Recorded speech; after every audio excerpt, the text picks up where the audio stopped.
బుడమేరు వరద ప్రాంత వాసులకు ఎలాంటి వ్యాధులు ప్రబలకుండా ఉండేందుకు రాష్ట్ర ప్రభుత్వం మెడికల్ క్యాంపులను ఏర్పాటు చేసింది. బాధితులకు ఎక్కడికక్కడ మందులు అందిస్తున్నారు. వృద్ధులకు, చంటి పిల్లలకు ఇళ్ల వద్దకు వెళ్లి మందులు అందిస్తామంటున్నారు వైద్యులు. ఎవరికైనా సీరియస్ గా ఉంటే అత్యవసరంగా హాస్పిటల్ కు తరలిస్తున్నామంటున్న వైద్య బృందంతో మా విజయవాడ ప్రతినిధి తిరుమలరావు ఫేస్ టు ఫేస్.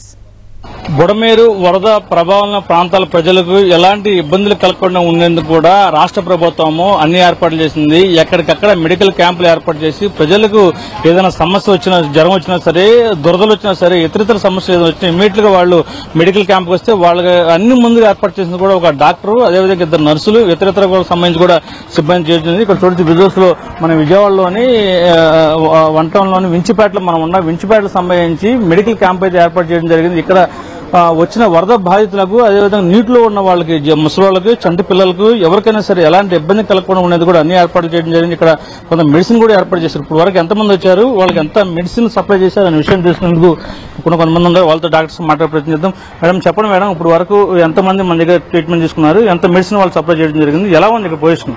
104 వరకు ట్రీట్మెంట్ ఇచ్చాం సార్. వాళ్ళకి ఎమర్జెన్సీ మెడిసిన్ అయితే అందజేస్తున్నాము. మస్ట్ అండ్ షుడ్ గా అయితే పారాసిటమాల్, సిట్రజిన్, జలుబు, దగ్గు వాటికైతే ఇస్తున్నాము. బీపీ షుగర్ ఉంటే బీపీ షుగర్ టాబ్లెట్స్ కూడా ఇస్తున్నాము. ఎవరికైనా మరీ ఎమర్జెన్సీ అయితే పీహెచ్సికి పంపించి అక్కడ ఎన్ఎస్ బాటిల్స్ అవి పెట్టిస్తున్నాం. మేడం, ఈ ప్రాంతంలో ఎక్కువ చంటి పిల్లలు, అదేవిధంగా వృద్ధులు కూడా ఉంటారు సార్ కదా, దీనికి సంబంధించి వాళ్ళకి ఎంతమంది రోజుకి వస్తున్నారు మన దగ్గర, వాళ్ళ ట్రీట్మెంట్ ఎలా ఉంటుంది? వాళ్ళకి ట్రీట్మెంట్ అయితే బాగానే ఇస్తున్నాం సార్. రాలేని వాళ్ళకైతే ఇంటి దగ్గరికి వెళ్లి మెడిసిన్ అందజేస్తున్నాము. చిన్నపిల్లలకి దగ్గు, జలుబు, ఫీవర్ ఉన్న వాళ్ళకి ప్రతి ఇంటికి వెళ్లి సిరప్ మాత్రం సప్లై చేస్తున్నాం.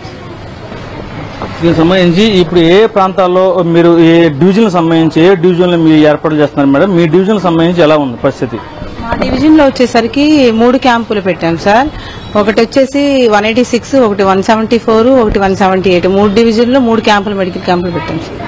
ఈ ట్రీట్మెంట్ ఇవ్వడానికి ఎమర్జెన్సీ డాక్టర్ సంబంధించి మీ టీమ్ ఆఫ్ వర్క్ ఎంతమంది వర్క్ చేస్తున్నారు ఇక్కడ, ఎలా ఉంది మేడం పొజిషన్? ప్రతి మెడికల్ క్యాంపుకి వచ్చేసి 7 మెంబర్స్ వచ్చారు సార్. ఒక్కొక్క మెడికల్ క్యాంప్ లో 2 ఏఎన్ఎంస్ ఉంటారు, ఆశా వర్కర్ ఉంటుంది, మెడికల్ ఆఫీసర్, ఎంపీడీఓలు ఉన్నారు సార్. ఇది ఏదైతే ఉందో ఎలాంటి ఇబ్బంది కలగకుండా చూడొచ్చు. అన్ని విధాల మెడిసిన్ కూడా ఇక్కడ ఏర్పాటు చేయడం జరిగింది.